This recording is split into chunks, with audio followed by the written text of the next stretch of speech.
develop edge by your focus and practice and shoot around and just the collective kind of mentality I think we have that we're in a good position, but it can be reversed pretty quickly. We've been on the other side of that, so you got to stay aggressive, you got to stay locked in, and honestly be a better team than we were in game 1 and 2 to try to win on the road. What do you guys got to improve, Steph? What do you guys need to improve? We had too many turnovers in game 2, and our offensive flow wasn't great. Our defense was obviously top notch, but especially early in that game, we took some quick shots and got a little rattled. So if that happens in game 3 on the road, you would assume you wouldn't, just be down 4 like we were at the first time out in the first quarter at home. Probably a lot worse. So gotta control that first 6-8 minutes and give ourselves a chance. Can you win here without you or Clay having a big night as you guys did back in April? Hopefully we don't have to answer that question. What do you guys need to do to break out? I mean, they're defending a certain way, and we can't force things to get out of our offense and get out of or to press too much. Cause that's not who we are and how we're successful. Is just sticking with the game plan that we've put in for tonight. Taking the shots we normally take, have confidence, and not really worried too much about it. Honestly, that's kind of the main thing.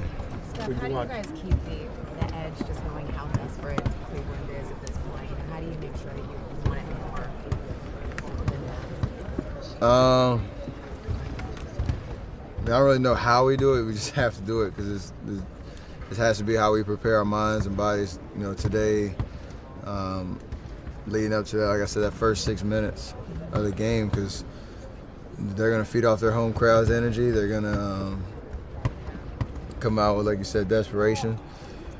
And for us, we're trying to win the championship, so you got to fight human nature, obviously. But I think for us to have that same desperation, knowing we're so close to our goal, we have to just bring the same amount of energy, if not more.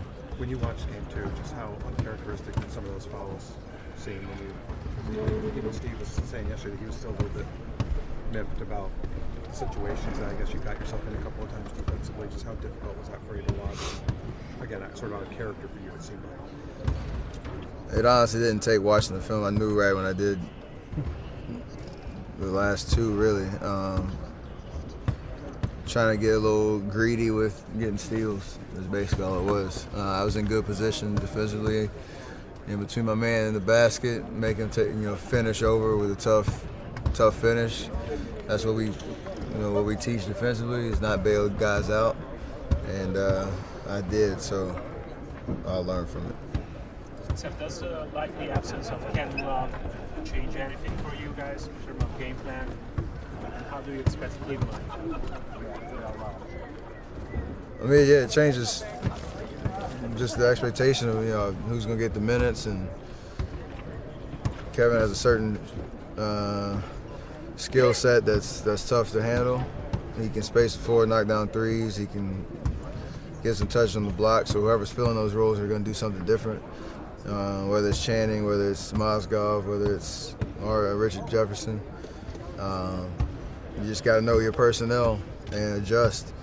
From a team perspective, for them, I don't know how much it'll change the play calling and whatnot, but